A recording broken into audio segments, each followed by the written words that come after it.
Buenas noches, soy Ana María Lomelí, estamos al filo. Son tiempos de transición en nuestro país.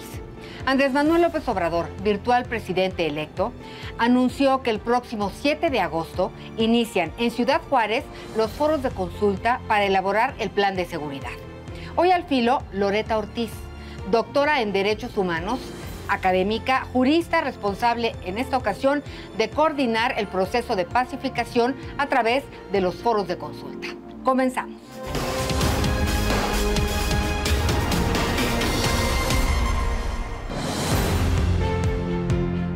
Maestra Loreta Ortiz, gracias por estar con nosotros. Bienvenida. Muchas gracias por la invitación. Los foros de consulta empiezan el 7 de agosto y terminan en el 24 de octubre. 3 meses, poquito más. ¿Cómo se escogieron los lugares donde se van a llevar a cabo estos foros? Bueno, se determinaron los lugares en razón de los lugares más violentos, desgraciadamente, que tenemos en el territorio nacional. Por ejemplo, el primero que va a ser en Ciudad Juárez es porque tenemos más de 20 años con los feminicidios, además de otros hechos violentos. Entonces, en comunidades que podríamos decir tristemente que son emblemáticos en materia de violencia. ¿En qué consisten estos foros de pacificación? Bueno, los foros de pacificación no tienen otra finalidad sino de dialogar con la población, con las víctimas, para poder obtener su sentir sobre el proceso de pacificación del país. ¿Quiénes podrán ir a estos foros de consulta? Bueno, pueden ir, en primer lugar, las víctimas de los delitos más graves, que son las víctimas directas, los feminicidios, la trata de mujeres, niños y niñas, también los migrantes, que también han sido objeto de graves delitos. ¿Ustedes cuentan con alguna plantilla de expertos o de líderes en cualquier sentido del país para que asistan a estos foros o ellos se anotan por su gusto? ¿Cómo Bueno, funciona? En el caso de por ejemplo, de las víctimas, nos va a apoyar la Comisión Nacional de los Derechos Humanos, precisamente para hacerles una invitación a las víctimas, y también la Comisión Ejecutiva de Atención a Víctimas. Además, también tenemos vinculación con varias organizaciones de la sociedad civil que nos van a proporcionar los datos de varias víctimas para que puedan asistir a este foro. Es decir, sobre todo en el caso de víctimas, sí hay que hacer una personificación de a quiénes hay que invitar y cómo los podemos localizar. Los demás son campesinos, campesinas también. Ellos se van a hacer, el equipo de trabajo se va a dirigir, y de hecho ya se está dirigiendo hacia los lugares, y en ese momento, como tienen contacto con la población, les hacen la invitación y ya participan en el foro consulta. Hay foros regionales y temáticos. Exacto. Los temáticos, ¿cuáles son los temas que abordan? Bueno, los temáticos son reclusorios. Se van a llevar a cabo en reclusorios. En reclusorios y centros de detención juvenil o de internamiento juvenil, y también en estaciones migratorias o casas refugios de los migrantes. Y luego están los de las comunidades indígenas también. Entonces, en esos lugares son los temáticos. Los regionales son los que se van a hacer en Ciudad Juárez, Morelos, en Jalapa, Veracruz, en fin, en los distintos estados de la República donde ha habido muchísima violencia. Al primero va a acudir el virtual presidente electo Andrés Manuel López Obrador, que es en Ciudad Juárez, pero no se espera que asista a otros, ¿verdad? Pues no descarto que pueda asistir, depende de su agenda, a otros, pero en principio va a asistir al de Ciudad Juárez. Y yo creo que al último, que es en Ciudad de México, podría ser que sí.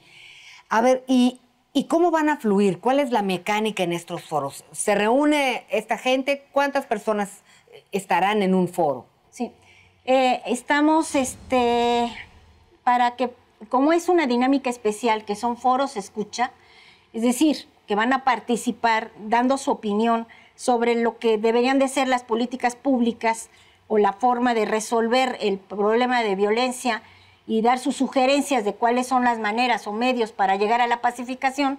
Entonces tendríamos una capacidad para recibir a 200 personas. Pero eso no nos cierra la posibilidad de poder escuchar a otras a través de los medios digitales. Va a haber una plataforma. ¿Van a estar en vivo en esta plataforma? va a estar abierta, lo pueden hacer en ese momento o si no, con posterioridad. Entonces pueden participar absolutamente toda la población que no se siente excluida porque no pueda entrar al foro específico regional. Los que van a tener un cupo de registrados vamos a tener a 200. ¿Va a haber ponencias o cómo va a ser el flujo de la información? No son ponencias, sino son lanzar una serie de preguntas, motivar, incentivar una serie de ideas para que de ahí surja el diálogo. ¿Cómo cuáles preguntas? Por eso se llama Foro es Escucha, ¿no? Puede ser, ¿cuáles crees tú que serían los medios para poder pacificar al país? ¿Qué crees que debamos hacer como gobierno, el nuevo gobierno electo? ¿Qué debe hacer para lograr esta pacificación? Loretta, tú eres una experta en derechos humanos, conoces muy bien la ley, las leyes, has trabajado, bueno, eres maestra, doctora, das clases, eres catedrática. Las leyes ahí están. Y los delitos, no hablando de pacificación, pues también los delitos son claros. En algunas ocasiones lo que sucede es que no se cumple la ley y por temas de corrupción e impunidad, pues acabamos como estamos. ¿No sería más fácil respetar todo eso que ya existe y empezar? ¿O de qué pacificación estamos hablando? Estos 2 últimos sexenios han dado muestra de que toda la política pública que se ejerció no ha funcionado. No solamente es la cuestión de recurrir al uso de la fuerza, ¿no?, a través de operativos, puede ser del ejército, de la marina, de los policías, etcétera, sino también a través del sistema normativo que nos rige. Entonces, el que tengamos un cierto sistema normativo no significa que sea el idóneo, ¿no?, y que podemos modificarlo para alcanzar el fin de la pacificación. Hubo un pensamiento dominante en los 2 sexenios de que se iba a lograr una pacificación del país o resolución de nuestros problemas de violencia a través de, puede ser pena de muerte, mayor penalización de los delitos, y entonces eso se quedó reflejado en nuestro sistema normativo.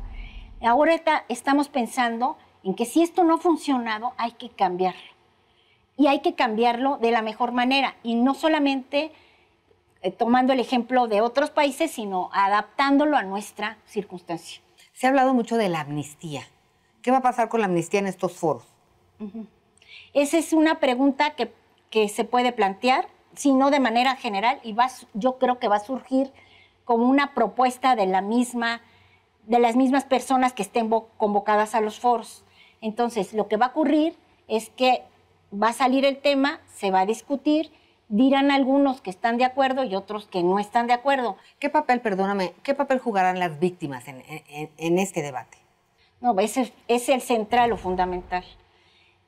Ya lo había dicho el presidente triunfador, que se comprometió a hacer estos foros consulta, que en primer lugar se les iba a preguntar a las víctimas. O sea, ¿por qué se les pregunta a las víctimas? Porque hay un proceso de reconciliación. Las víctimas no necesariamente quieren el ojo por ojo y diente por diente.